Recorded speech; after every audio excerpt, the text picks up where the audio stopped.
राजा पुढे या मनुराजाला इक्ष्वाकू नृग शर्याती दिष्ट दृष्ट करुष नरेशंत पृषत्र नवक आणि कवी अशी 10 पुत्र झालेले आहेत.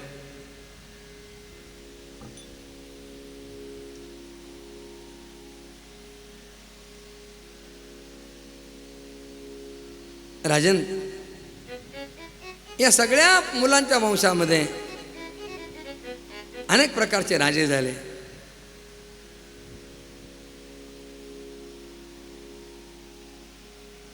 या 10 पुत्रांपैकी सगळ्यात मोठा इक्ष्वाकू आहे. आणखी एक पृषद्र नावाचा पुत्र या 10 पैकी आहे. या पृषद्राला वसिष्ठांनी गायीचं रक्षण करण्यासाठी नेमलं. रात्रीच्या वेळेला तो गायीचं रक्षण करत होता. एवढ्यात एका वाघानं आक्रमण केलं. गाय ओरडू लागली.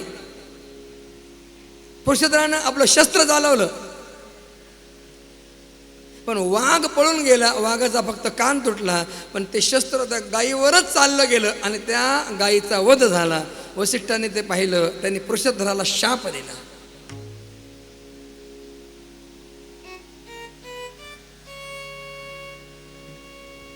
या कर्मामुळे तू क्षत्रिय राहणार नाही, शूद्र होशील.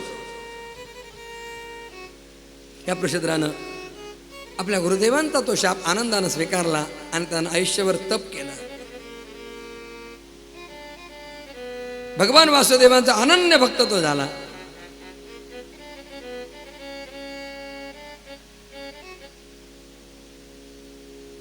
राजा या मनुराजाला कवी नावाचा एक पुत्र आहे. त्या कवी नावाच्या पुत्राला निस्पृह होता. राज्य सोडून वनामध्ये गेला. भगवंताची दिव्याशी त्यानं तपस्या केली आणि लहान वयामध्येच तो परमपदाला प्राप्त झाला. करुष नावाचा मनु महाराजाचा पुत्र आहे. त्यापासून कारुष नावाचे क्षत्रिय उत्पन्न झाले. ते ब्राह्मण भक्त आहेत, धर्मप्रेमी आहेत, उत्तर भागाचं रक्षण करणारे. दृष्ट नावाचा पुत्र आहे, त्याच्यापासून धार्ष्ट नावाचे क्षत्रिय झाले.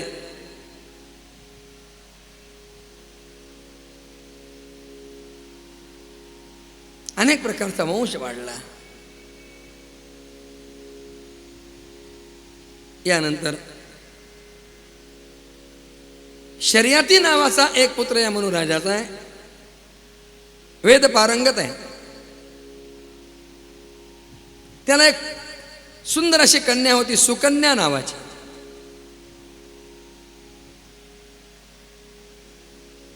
हा शर्याती राजा आपल्या सुकन्याला घेऊन विहार करायला निघाला. च्यवन मुनींच्या आश्रमामध्ये हा राजा आला. च्यवन भार्गव ऋषी.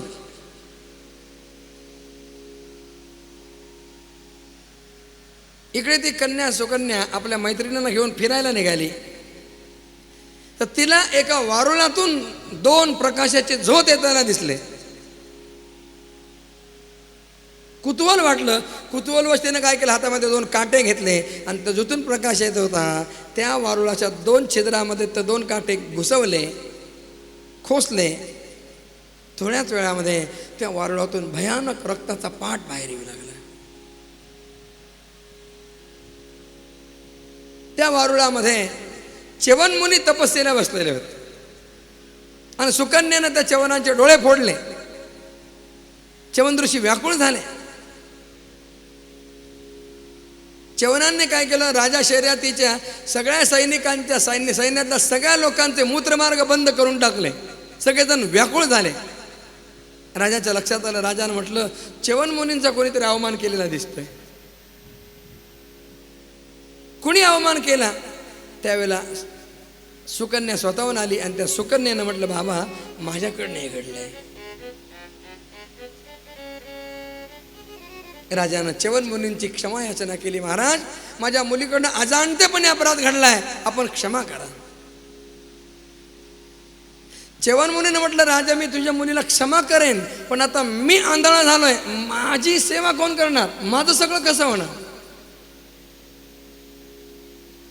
म्हणून राजा तू असं कर, तुझ्या मुलीचा विवाह माझ्याबरोबर लावून दे. कोण तयार होईल? वृद्ध अंध अशा मुलाबरोबर, अशा च्यवन मुनीबरोबर विवाह? राजा काही तयार होईना. त्यावेळेला सुकन्येनं स्वतःहून सांगितलं, बाबा माझ्याकडनं अपराध झाला आहे ना, मग त्याचं प्रायश्चित्तसुद्धा मीच घेतलं पाहिजे. मी च्यवन मुनींच्या बरोबर विवाह करायला तयार आहे. आमच्या इतिहासामध्ये त्या ठिकाणी अशा कन्या होत्या महाराज, ज्या त्यागमय जीवन जगलेल्या आहेत. त्यामध्ये सुकन्या आहे. राजानं सुकन्येचा विवाह च्यवनांशी केलेला आहे. सुकन्या च्यवनांची खूप सेवा करते. एकदाही सुकन्या पाणी आणण्यासाठी म्हणून सरोवरावर गेलेली असताना तिथे अश्विनी कुमार देवांचे वैद्य आले आणि त्या अश्विनी कुमाराने सुकन्येचं ते अप्रतिम लावण्य पाहिलं, सौंदर्य पाहिलं. कोण आहेस तू? तिनं आपला वृत्तांत सांगितला. त्या अश्विनी कुमाराने म्हटलं, त्या म्हाताऱ्या आंधळ्याबरोबर काय राहतेस? आमच्याबरोबर चल, आमच्याशी विवाह कर, आमच्या दोघांपैकी कोणाशी पण विवाह कर, आम्ही तुला सुखात ठेवू.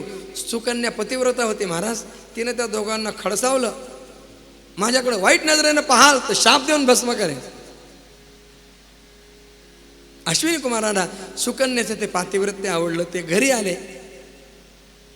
च्यवन मुनींच्याकडे पाहिलं. ते देवांचे वैद्य आहेत. अश्विनी कुमाराने म्हटलं, आम्ही तुम्हाला दृष्टी देतो. त्यांनी च्यवन मुनींना तरुण केलं आणि सुंदर दृष्टी दिली. च्यवन मुनीने म्हटलं, तुम्हाला काय हवंय? अश्विनी कुमाराने म्हटलं, आम्हाला यज्ञामध्ये इंद्र भाग देत नाहीये, म्हणून आम्हाला श्रौत यज्ञामध्ये भाग मिळाला पाहिजे. च्यवन मुनींनी इंद्राशी युद्ध केलं आणि त्या अश्विनी कुमारांना यज्ञामध्ये, श्रौत यज्ञामध्ये भाग मिळवून दिला. महाराज सुकन्या आता च्यवनांच्या बरोबर राहू लागली. एकदा राजाच्या मनात सहज विचार आला, आपल्या मुलीचा संसार कसा चाललाय बघावं. दुःखी आहे बिचारी, अंध, वृद्ध, त्याच्याशी आपण विवाह करून दिला. राजा येऊन पाहतो तर त्याला वेगळं दृश्य दिसलं. एका चिरतरुण सुंदर अशा तरुणाबरोबर आपली मुलगी बसलेली पाहिली. राजा अत्यंत व्याकुळ झाला, दुःखी झाला.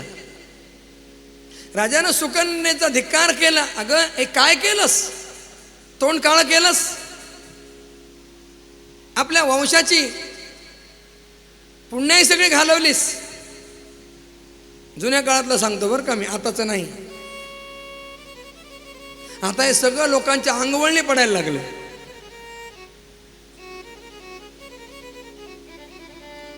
असा एखादा आंतरजातीय विवाह झाला ना की थोडे दिवस त्या ठिकाणी लोक नाटक करतात, रागा करतात, तोंड पाहायचं नाही वगैरे वगैरे. आणि एकदा नातूबितू झाला की मग सगळं येणं सुरू होतं, खाणं पिणं सगळं सुरू होतं. राजा रागावला. मुली मेली का नाहीस तू याआधी? तिनं सगळं ऐकून घेतलं आणि तिनं म्हटलं, बाबा मी तुमची मुलगी आहे, माझं पाऊल कधीच वाकडं पडणार नाही, तुम्ही खात्री करा. आणि मग च्यवन मुनीने सगळा वृत्तांत सांगितला. राजाला अत्यंत आनंद झाला. शर्यतीचं सुकन्येचं दिव्य चरित्र शुकदेवाने राजांना ऐकविलंय. यानंतर नभग नावाचा एक पुत्र या 10 पुत्रांच्या पैकी आहे. या नभगाला अनेक मुलं आहेत. त्यातच एक नाभाग नावाचा पितृभक्त असा पुत्र आहे. हा नाभाग गुरूंच्या घरी अध्ययन करण्यासाठी गेलेला असताना 12 वर्ष तिथं राहून अध्ययन करून आला. आल्यावर त्यानं पाहिलं आपल्या मोठ्या भावांनी सगळं राज्य वाटून घेतले, सगळी इस्टेट घेतलेली आहे. त्याने विचारलं, माझ्यासाठी काय ठेवलं? त्याने सांगितलं, आपले म्हातारे बाबा बस ते तुझ्यासाठी ठेवले. महाराज हा नाभाग पितृभक्त होता. नाभागानं आनंदानं आपल्या वडिलांचा स्वीकार केला, त्यांची सेवा करू लागला. नभग मुनींना अत्यंत वाईट वाटत असे की माझ्या मोठ्या मुलाने याला काहीच ठेवलं नाही. त्याने एके दिवशी नाभागाला जवळ बोलावलं आणि सांगितलं, नाभागा ब्राह्मणांचा यज्ञ चालू आहे, त्या यज्ञामध्ये 6व्या दिवशी वैश्वदेव संबंधानं 2 सूक्त म्हणायचे असतात, पण तिथे कुणाला ते सूक्त येत नाही. ती सूक्त मला येतात, मी तुला शिकवतो. तू त्या यज्ञामध्ये जा आणि 6व्या दिवशी या सूक्तांचा उपयोग कर. ही सूक्त म्हण. नाभाग तिथे आलेला आहे, शांत बसला 5 दिवस. जेव्हा यज्ञामध्ये ते सूक्त म्हणण्याची वेळ आली, कुठल्याच तिथल्या ब्राह्मणाला ते येईना. त्यांनी विचारलं, इथं कोणी आहे का सूक्त म्हणणारा? नाभाग उठला, मी आहे. आणि नाभागानं सूक्त म्हटले वैश्वदेव संबंधानं. आणि महाराज त्याचा परिणाम, यज्ञ पूर्ण झाला. सगळ्या त्या ब्राह्मणांनी नाभागाचा फार मोठा सत्कार केला.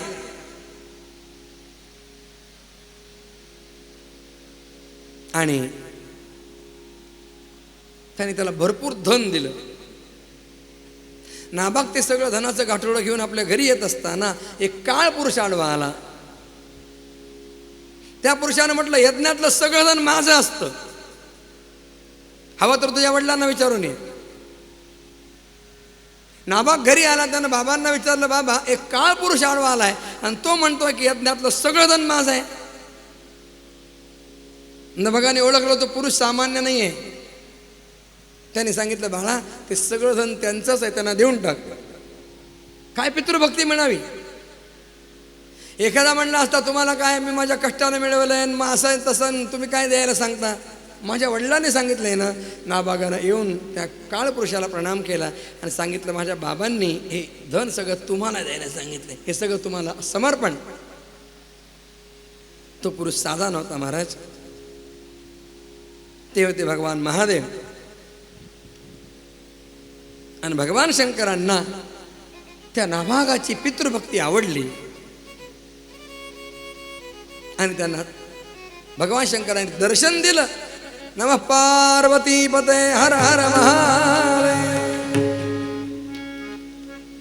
नाभागाला आशीर्वाद दिला, सगळं ऐश्वर्य नाभागाला दिलं.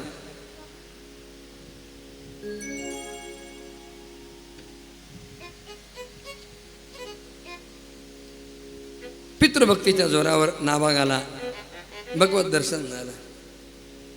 म्हणून भगवंताला प्रसन्न करणाऱ्या ज्या निर्णयाळ सेवा आहेत, त्यामध्ये मातृपितृ सेवा ही अत्यंत महत्वाची सेवा आहे.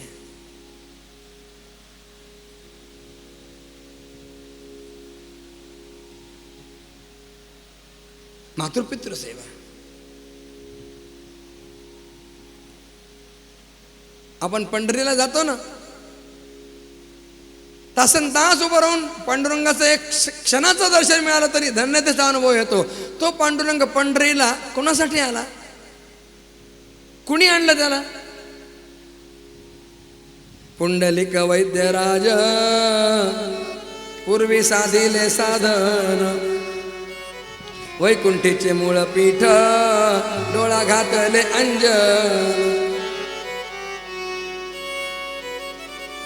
पुंडलिकानं आणलं. काय साधन केलं पुंडलिकानं? पंढरी महात्म्यामध्ये पुंडलिकाचं चरित्र आहे.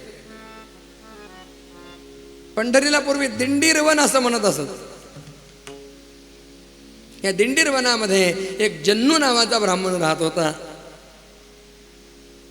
त्या जन्नू ब्राह्मणाला हा पुंडरीक नावाचा पुत्र आहे. फार सुकुमार आहे, फार सुंदर आहे. उपनयन झालं, त्याला गुरु घरी पाठवलं. 12 वर्ष तिकडे राहिला, अभ्यास करून आला, विद्वान झाला. मग आई बापांनी मोठ्या हौसेनं त्याचं लग्न केलं. लग्न केलं आणि बिघडलं. बहुतेक लग्नानंतरच बिघडत असतं. लग्नाच्या आधी सगळं चांगलं असतं.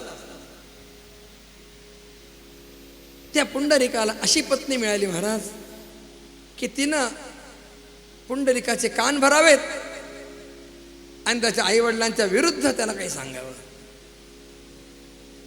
पुंडलिकाने त्यांचा छळ करावा.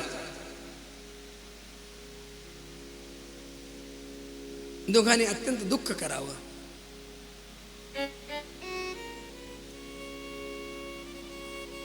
एके दिवशी त्याने म्हटलं, पुंडलिका, अरे आता आमचं आयुष्य संपत आलंय रे, आमची शेवटची इच्छा आहे काशी यात्रा करावी.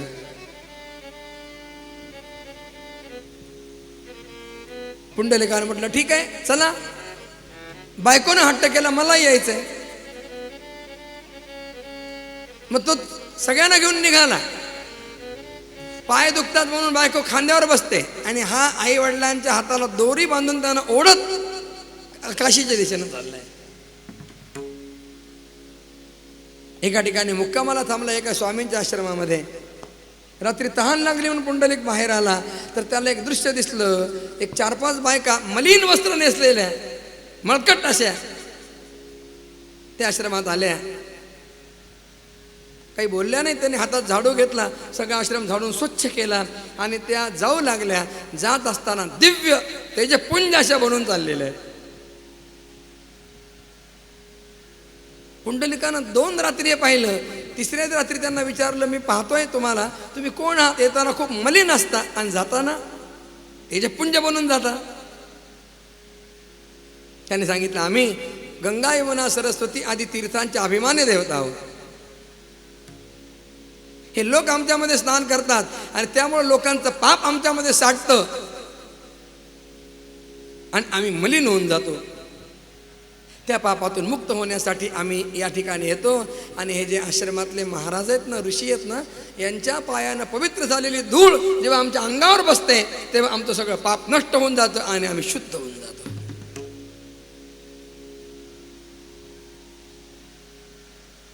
पुंडलिकानं त्या स्वामींचे पाय धरले. महाराज आपण काय मोठे आहात, काय अधिकार आहे आपला. महाराज सांगा आपल्याला अधिकार कशामुळे मिळाला, आपल्याला हे सामर्थ्य कशामुळे प्राप्त झालं, आपण कोणता यज्ञ करता, कोणता अनुष्ठान करता, कोणत्या मंत्राचा जप करता. त्या स्वामींनी सांगितलं मी कोणतं अनुष्ठान करत नाही, जप करत नाही, माझ्यामध्ये सामर्थ्य हे सुद्धा मला माहिती नाही आणि तू म्हणतोस माझ्या ते सामर्थ्य आहे. तर कदाचित कशामुळे असेल तर मी माझ्या वृद्ध आईबाबांची फार सेवा करतो, कदाचित त्या सेवेमुळे हे सामर्थ्य माझ्यामध्ये आलं असेल. महाराज पुंडलिकाचे डोळे उघडले.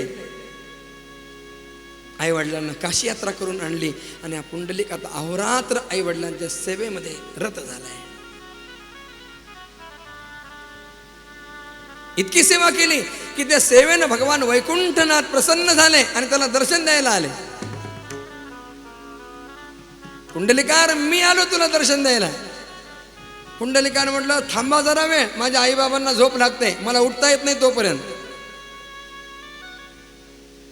देव थांबून राहिले. अरे फार वेळ झाला बाबा, बसायला खुर्ची आसन काहीतरी ते पाय गळून आले. त्यानं म्हटलं माझ्याजवळ काहीच नाही, मी उठू शकत नाही. एक वीट होती जवळ, ती वीट फेकली, सांगितलं विटेवर उभे राहा. भगवान विटेवर उभे राहिले. आई बापांना झोप लागल्यानंतर पुंडलिक त्यांच्या जवळ आला, प्रणाम केला.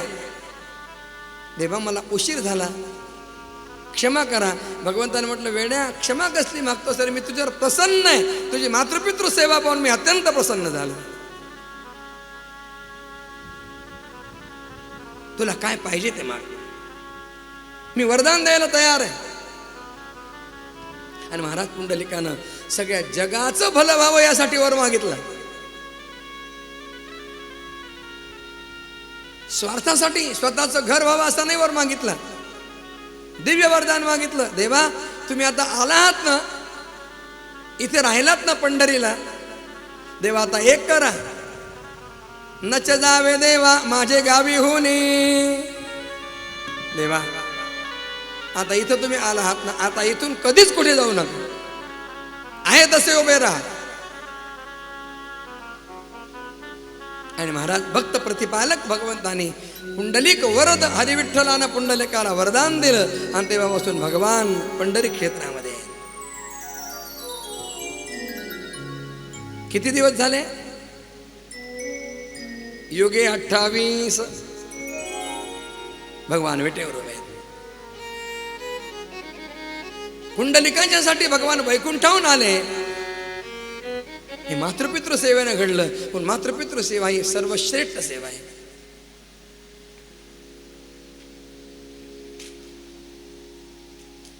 शास्त्रामध्ये वर्णन येतं, जो थोरा मोठ्यांची म्हाताऱ्या माणसांची माता पित्यांची सेवा करतो, वयोवृद्धांची सेवा करतो, त्याला 4 गोष्टी आपोआप मिळतात. अभिवादनशीलस्य नित्यं वृद्धोपसेविनः चत्वारि तस्य वर्धन्ते आयुर्विद्या यशोबलम. त्याला 4 गोष्टी मिळतात. त्याचं आयुष्य वाढतं, त्याला विद्या प्राप्त होते, त्याचं यश वाढतं आणि त्याला बल प्राप्त होतं.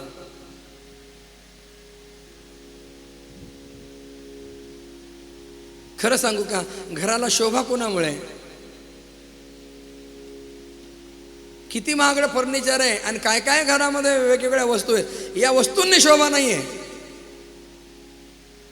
घराला शोभा आहे वयोवृद्ध माणसांनी, म्हाताऱ्या माणसांनी, वयोवृद्ध ज्येष्ठ लोकांनी घर शोभून दिसणार आहे.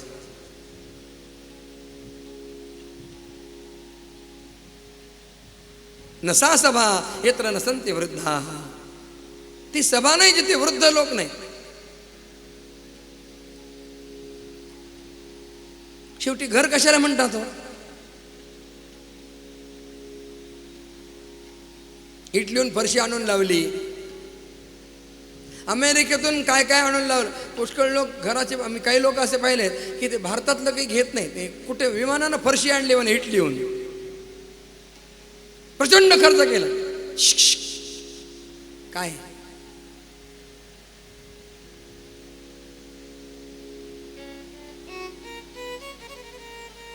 घर यानं बनत नाही. वेल फर्निश्ड असेल, खूप महागडा रंग लावलेला आहे, खूप सगळं घरामध्ये शोभेच्या वस्तू, त्यानं घर शोभून दिसत नाही, त्यानं घर होत नाही. एका कवीनं म्हटलंय, घर असावे घरासारखे नकोत नुसत्या भिंती, तिथे असावा प्रेम जेव्हा नकोत नुसती नाती.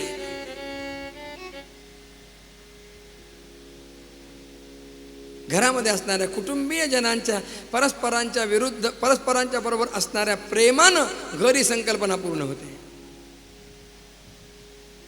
पुढे म्हटलंय त्या कवीनं, सदा काळजी घेत असावी पिकलेल्या पानांची, ज्याची त्याला देत जावी जागा आपल्या मानाची. पिकलेली पानं म्हणजे घरातली जी वयोवृद्ध मंडळी आहेत त्यांची काळजी घ्यावी, त्यांची सेवा करावी. हे बघा, वृद्धाश्रम ही आपली संस्कृती नाहीये, ही पाश्चात्य लोकांची संस्कृती आहे. विदेशामध्ये मुलगा थोडा मोठा झाला की लगेच आईबापाला सोडून देतो आणि तो स्वतंत्र राहतो. आईबाप कुठेतरी वृद्धाश्रमात जीवन जगतात. मग वर्षातून 1 दिवस तो दिवटा पोरगा कुठेच सर्च करतो आपले आईबाप आणि तिथे जातो, त्यांना गुलाबाचं फूल देतो, 1 तास त्यांच्याजवळ राहतो आणि पुन्हा वर्षभर भेट नाही. त्या दिवसाला काय म्हणतात? Mother's day.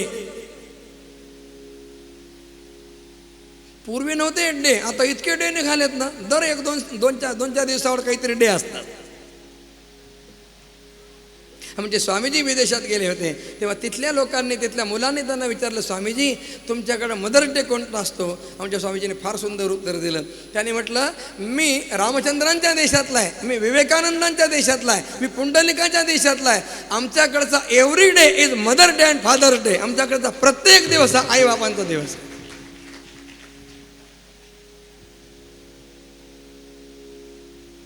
महाराज आमच्या भारतीय संस्कृतीने आम्हाला शिकवण दिली की शेवटच्या श्वासापर्यंत आपल्या वयोवृद्ध आईबाबांची सेवा करावी. मान्य, मला म्हातारी माणसं विलक्षण असतात, पण त्यांचा स्वभाव बदलणारा नाही, म्हणून आपण बदलावं, आपण ऍडजस्ट करून घ्यावं आणि त्यांची सेवा करावी. हे बघा, आपल्या घरातल्या ज्येष्ठ व्यक्तीनं, म्हाताऱ्या माणसानं जाताना आपल्याला जर एखादा आशीर्वाद दिला ना, तर तो आशीर्वाद आपल्या संपूर्ण आयुष्याची एक फार मोठी पुंजी, एक फार मोठा निधी बनून आपल्या पाठीशी राहतो. म्हणून ते फार महत्वाचं आहे. नाभागानं आपल्या वडिलांची सेवा केली म्हणून नाभागाला भगवत दर्शन झालं, त्याला दिव्य पुत्र झाला अंबरीशासारखा. या अंबरीशाचं चरित्र आपल्याला ऐकायचं आहे, पण आता वेळ आपली संपलेली आहे. उद्या या अंबरीशाचं चरित्र आपण पाहणार आहोत. एकादशीचं महात्म्य, त्यानंतर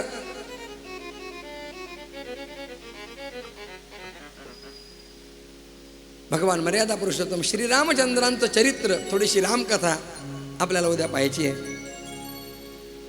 आणि रामकथा झाल्यानंतर त्या ठिकाणी भगवान श्रीकृष्णांचा जन्मोत्सव आपण उद्या साजरा करणार आहोत. उद्या त्या ठिकाणी 9:15-9च्या दरम्यान भगवान श्रीकृष्णांचा जन्मोत्सव आपण साजरा करणार आहोत. तेव्हा उद्या मोठ्या संख्येनं सगळ्यांनी या. आपण इथे सुंदर रीतीनं हा जन्मोत्सव सोहळा साजरा करणार आहोत. आजची झालेली सेवा भगवंताच्या चरणी, माझ्या ज्ञानोबरायांच्या चरणी, श्री महाराजांच्या चरणी, नामयोगी दत्ताभाई यांच्या चरणी, तुम्हा सर्व संत सज्जन महानुभावांच्या चरणी सादर समर्पित करून या ठिकाणी सेवेला पूर्ण विराम देतो. भागवते महापुराणे नवमस्कंदे अध्याय. हरये नमः, हरये नमः, हरये नमः.